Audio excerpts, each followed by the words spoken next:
Hola y bienvenidos a una nueva edición de Euronews Hoy. Les presentamos las noticias más destacadas del día, por supuesto con la evolución de la pandemia en el mundo. Enseguida vamos con los titulares. Arden las redes sociales en Brasil tras el positivo al coronavirus del presidente Jair Bolsonaro. En Australia, la ciudad de Melbourne ha sido confinada. Estados Unidos anuncia su salida de la Organización Mundial de la Salud, que será efectiva dentro de un año. Test masivos en la localidad guipuzcoana de Ordizia en vísperas de las elecciones vascas del domingo. El brote habría surgido en un bar.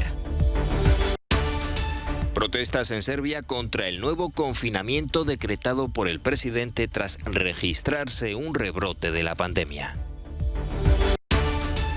Polémica acusación de espionaje en Rusia contra un experiodista incómodo para el Kremlin y experto en temas militares. López Obrador se reúne hoy con Donald Trump en la Casa Blanca. El presidente mexicano ha viajado a Washington en un vuelo comercial tras pasar el test de COVID. La simple gripecita, como él denominó al coronavirus, ha acabado por alcanzar al presidente brasileño Jair Bolsonaro. Con 65 años hace frente a una enfermedad que ha subestimado, a pesar de que ya ha dejado más de 65.000 muertos en su país, el segundo más afectado del mundo. Solo hace 4 días, Bolsonaro se fotografiaba sonriente y sin mascarilla, enlazado al embajador de Estados Unidos en Brasil, quien ahora deberá pasar un test. El anuncio del positivo ha puesto en ebullición a las redes sociales, entre el hashtag Forza Bolsonaro de sus partidarios y el Forza Corona de sus detractores. Él no es el único que no lleva mascarilla, veo a mucha gente sin ella, pero a él le culpan de todo lo que pasa en este país, dice este hombre. Lo que dijo en el pasado, de que no le importaba mucho la COVID, ahora se vuelve en su contra. Espero que se lo piense mejor y trate de mejorar la situación, opina este joven. Entre tanto, en Australia, la ciudad de Melbourne, con sus más de 5 millones de habitantes, ha quedado confinada. La segunda ciudad del país echa el cierre durante 6 semanas, después de registrar 191 contagios en 24 horas. Si no tomamos estas medidas, no serán un par de cientos de casos por día, serán muchos más y rápidamente esto se descontrolará, afirma el primer ministro del estado de Victoria. España también sigue intentando sofocar los brotes, como el que ha surgido en la localidad de Ordizia, en el País Vasco, donde se están realizando test. Parece ser que un encuentro familiar en un bar hace 2 semanas inició una cadena de contagios con al menos 35 casos detectados hasta el momento. Aunque la situación más preocupante es la de Lleida, en Cataluña, donde han surgido 14 brotes y en las últimas horas han detectado 83 nuevos casos. Las señales de alerta también están encendidas en Italia. El gobierno ha suspendido todos los vuelos procedentes de Bangladesh tras registrarse decenas de contagios entre personas llegadas en los últimos días desde ese país. En Roma, una organización de novias ha protestado contra la prohibición de reuniones importantes, una medida que dicen ha hundido el negocio. Estados Unidos anuncia su salida de la Organización Mundial de la Salud. En plena pandemia, Washington ha notificado al organismo su marcha, que se hará efectiva dentro de un año, el 6 de julio de 2021. El presidente Donald Trump ya llevaba tiempo amenazando con esta medida y en abril congeló temporalmente los fondos que aportaba a su país, acusando a la OMS de estar sesgada a favor de China y no haber gestionado bien la actual crisis sanitaria. El anuncio llega cuando Estados Unidos sufre uno de los peores momentos en la actual pandemia de COVID-19, que se ha cobrado más de 130.000 vidas en el país. La salida de la organización podría, no obstante, revertirse si Trump no resulta reelegido en las elecciones que tendrán lugar el próximo mes de noviembre.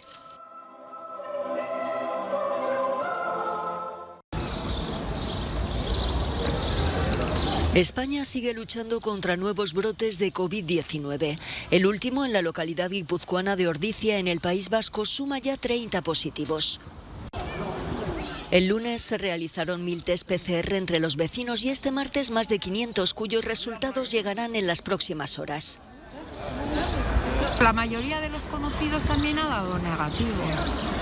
Pero bueno, yo no sé, conocemos a uno que ha dado positivo, entonces al enterarme me he puesto más intranquila.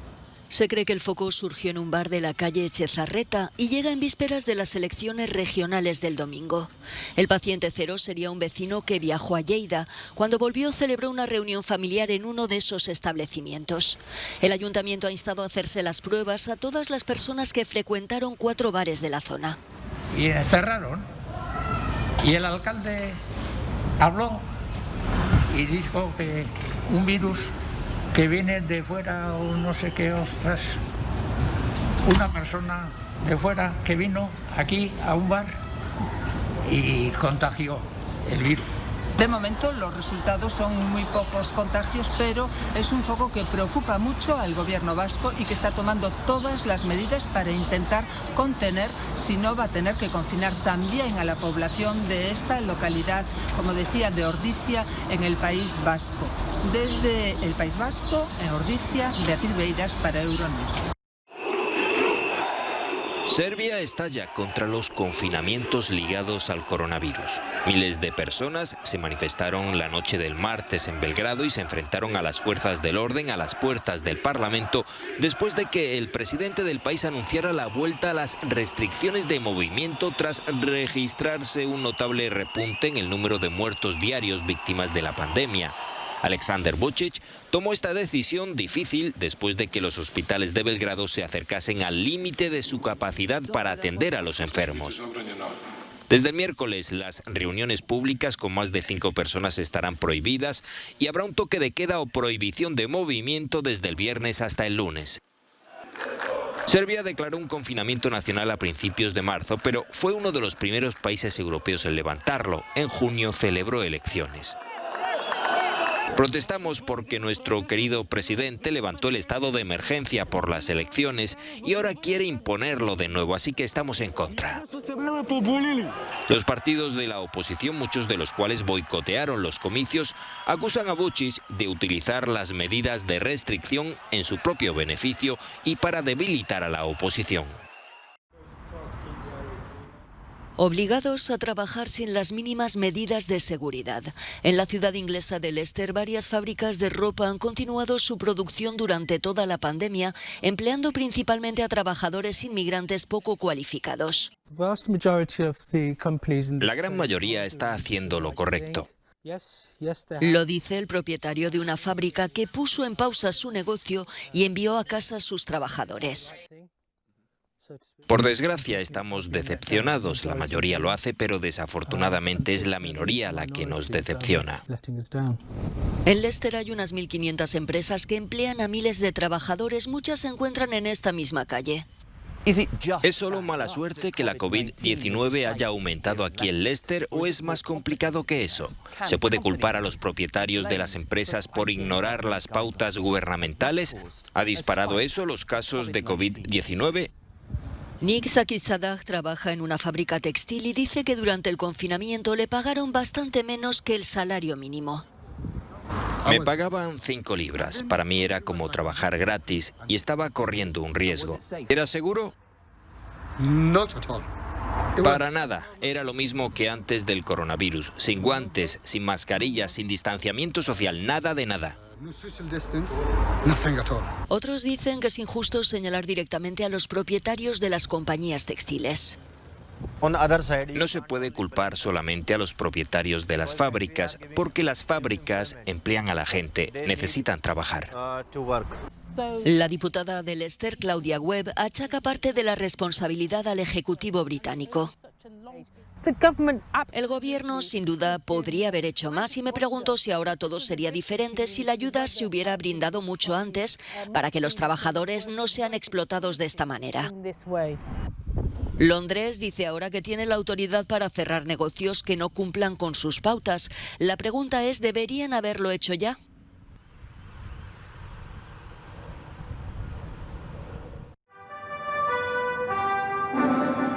China inaugura en Hong Kong la Oficina de Salvaguardia de la Seguridad Nacional. La ceremonia oficial se produce 8 días después de que entrara en vigor la polémica Ley de Seguridad, que desató multitudinarias protestas en el territorio semiautónomo. El jefe de la oficina ha prometido que sus agentes no violarán los derechos de los ciudadanos. Por su parte, la jefa del gobierno de Hong Kong ha dicho: debemos asegurarnos de que la ley se haga cumplir estrictamente y de que quien la viole rinda cuentas.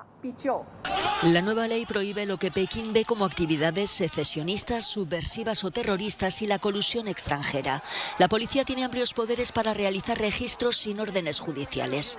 Para sus detractores, viola el principio de un país, dos sistemas y acaba con la libertad de expresión. Ya ha habido centenares de detenidos desde su entrada en vigor. La red social de vídeos cortos TikTok, propiedad de una empresa china, ha anunciado que detendrá sus operaciones en Hong Kong para observar las implicaciones de la Ley de Seguridad Nacional aprobada la semana pasada. La decisión llega en un momento en el que otras plataformas como WhatsApp, Facebook, Telegram, Google o Twitter han mostrado su recelo ante la posibilidad de tener que compartir datos de sus usuarios con las autoridades locales. El secretario de Estado de Estados Unidos, Mike Pompeo, dijo que Washington está considerando restringir el acceso de sus ciudadanos a TikTok precisamente por compartir datos con el gobierno chino. Esperamos que las partes implicadas consideren el derecho legítimo de China de salvaguardar su propia soberanía y seguridad de una manera justa, objetiva y racional, y que adopten un enfoque justo y racional sobre el tema de Hong Kong, en lugar de poner obstáculos de forma selectiva y politizar el tema, explicaba un portavoz del Ministerio de Exteriores chino. La nueva ley otorga a la policía poderes para obligar a estas empresas a colaborar en sus investigaciones. Algunos expertos dudan de que tenga un impacto real en las compañías que ya están operando en Hong Kong, pero los gigantes informáticos recelan. Purga o espionaje. Iván Safronov, ex periodista ruso incómodo para el Kremlin y asesor de comunicaciones del jefe de la Agencia Espacial Federal rusa, ha sido acusado de espiar para un país no determinado de la OTAN. Ex compañeros de profesión creen que es una venganza por sus informaciones sobre temas militares. Nadie conseguía las exclusivas que Iván conseguía. Es un deber profesional de los periodistas obtener información sensible e importante. Por supuesto que su trabajo podría haber enfadado a muchos. Safronov escribió con frecuencia sobre temas sensibles, contratos de armas, concesiones secretas o el accidente de un submarino espía. El año pasado fue despedido del diario Kommersant por un artículo que sugería que la presidenta de la Cámara Alta rusa estaba a punto de dejar su puesto. Toda la sección de política renunció como protesta. Entre quienes dimitieron se encontraba Gleb Cherkasov, editor en jefe adjunto a La Sazón. Cherkasov no alberga dudas sobre la naturaleza de la detención de Safronov. Esta es una señal muy desagradable para todos los periodistas rusos. Creo que quieren que nadie haga periodismo, excepto para reescribir comunicados de prensa. El Servicio Federal de Seguridad afirma que Safronov transmitió información clasificada sobre la cooperación técnico-militar rusa y la defensa y seguridad nacional al espionaje de un país de la OTAN. Dmitry Peskov, portavoz del Kremlin, matizaba en una rueda de prensa telefónica. Está acusado de traición, de transferir datos secretos a la inteligencia extranjera. Por lo que sabemos, esta detención no está relacionada con la actividad de periodista que había realizado anteriormente. La Agencia Espacial Federal Rusa, también conocida como Roscosmos, insiste en que los cargos contra Safronov no están relacionados con su trabajo de asesor de comunicación en la institución.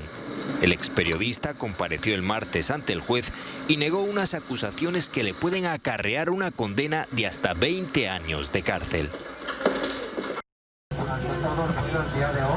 Andrés Manuel López Obrador con mascarilla de camino a Washington para reunirse con Donald Trump. El presidente mexicano ha viajado en un vuelo comercial, dando pie a una imagen curiosa. Antes, por exigencias de la Casa Blanca, ha tenido que pasar un test de COVID-19. Este es el primer viaje oficial de López Obrador en 19 meses que lleva en la presidencia. El objetivo principal, celebrar la entrada en vigor el pasado 1 de julio del nuevo Tratado de Libre Comercio entre Estados Unidos, México y Canadá. Tuvimos la suerte, la fortuna de que con esta pandemia que nos ha afectado, que tumbó la economía mundial, estemos ahora llegando a este acuerdo para impulsar las actividades productivas y crear empleos en América del Norte. Entonces, por eso es muy importante la visita. En plena pandemia de COVID y con las consecuencias económicas que se avecinan, a México le conviene estar a bien con su principal socio económico y comercial. Sin embargo, numerosas voces critican el momento elegido para el encuentro, a solo 4 meses de las elecciones presidenciales en Estados Unidos, en las que Trump se juega la reelección. Consideran que es un viaje con pocas ventajas y arriesgado.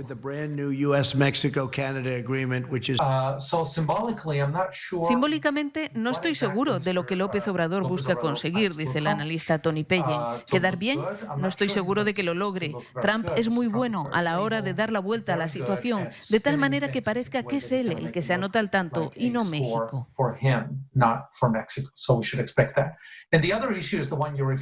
La otra cuestión es qué logros concretos podemos esperar. ¿Podemos esperar que los presidentes anuncien un acuerdo, un cambio de política o un cambio sustancial en su relación? No lo creo.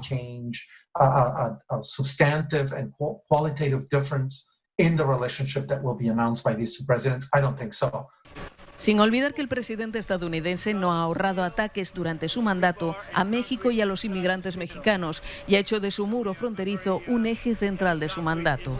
La cuestión migratoria ha sido de hecho motivo de tensión entre los dos gobiernos. Hace solo unos días, Trump dijo que el muro había servido también para frenar el avance de la COVID.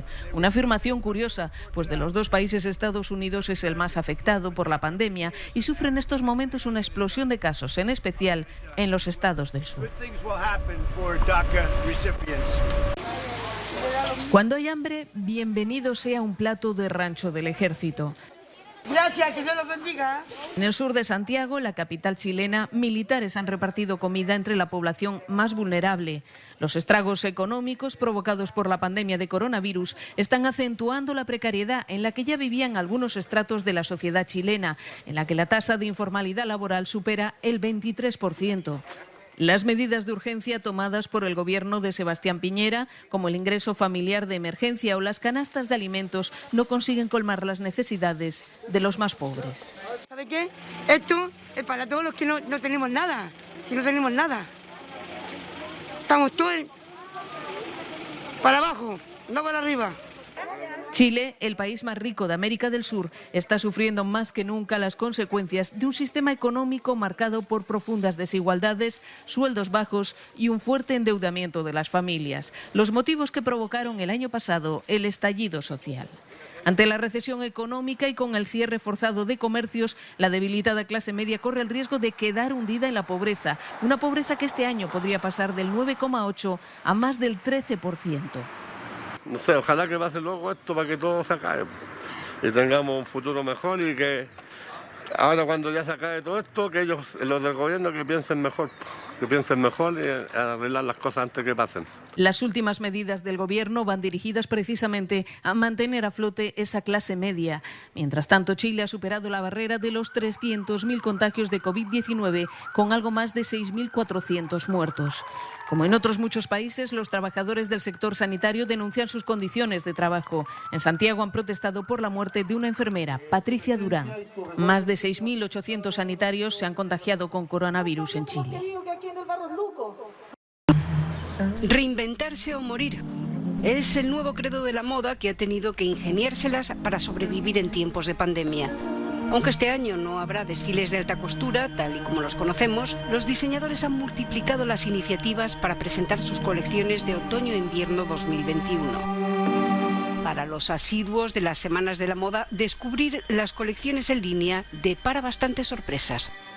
La verdad es que pensaba que no es lo mismo cuando estás viéndolas en casa, pero como decía la clase de Amberes, por ejemplo, la promoción 2020 me enganchó completamente. Así que no es imposible, es una cuestión de innovación, una cuestión de creatividad.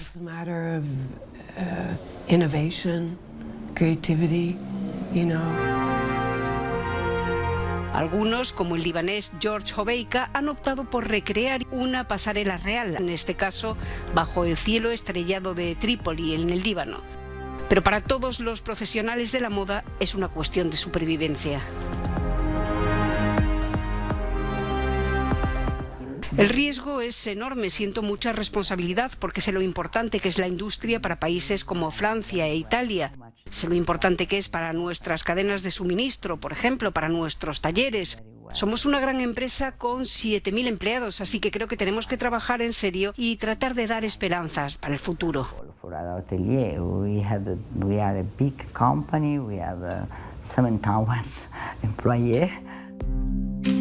Dior ha puesto el listón muy alto. Su colección de alta costura fue presentada en un cortometraje de 15 minutos por Matteo Garrone, director de Pinocho, Dogman y Gomorra.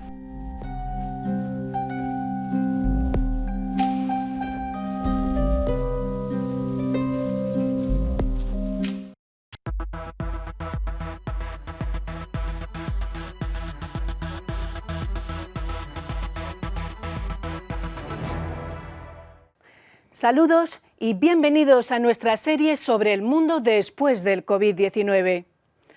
Con más de 11 millones de infectados y más de medio millón de fallecidos en todo el mundo, la pandemia del coronavirus ha cambiado nuestras vidas. Confinamiento, colapso en los hospitales, incertidumbre, restricciones, cierre de fronteras, además de una crisis sanitaria, económica y social. Vamos a analizar algunas lecciones que nos ha dejado la crisis del COVID-19 y vamos a ver también si esta es la oportunidad de replantear el mundo en que vivimos y prevenir otras pandemias. En nuestro programa de hoy tenemos como invitado a Mario Peceni, investigador en Ciencias Sociales y vicepresidente de Asuntos Científicos del Consejo Nacional de Investigación CONICET de Argentina. Peceni reflexiona sobre la necesidad de un sistema de salud pública y de una vacuna universal.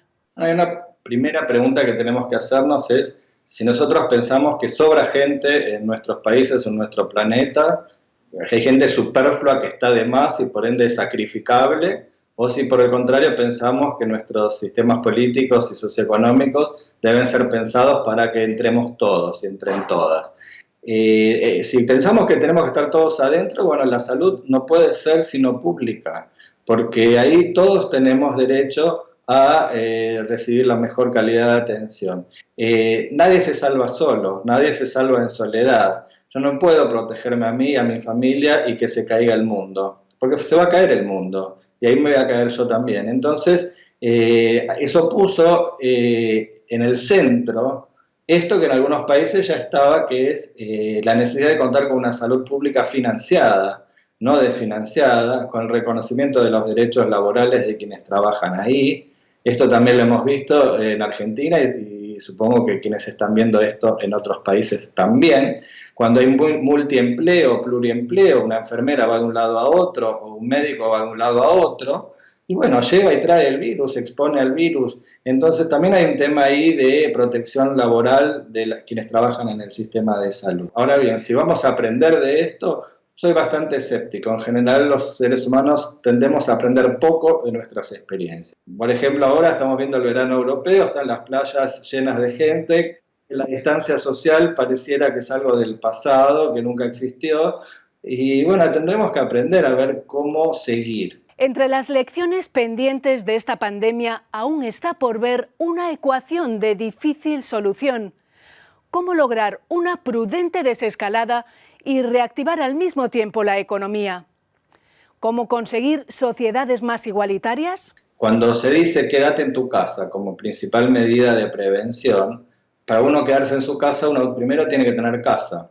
Tiene que tener agua potable en su casa, tiene que tener acceso a cloacas en su casa. Si uno no tiene eso, después cuando aparece un caso, es muy difícil aislar o imposible aislar, o es imposible quedarse en la casa si uno tiene que salir a trabajar todos los días porque no tiene una ayuda del Estado para poder comer.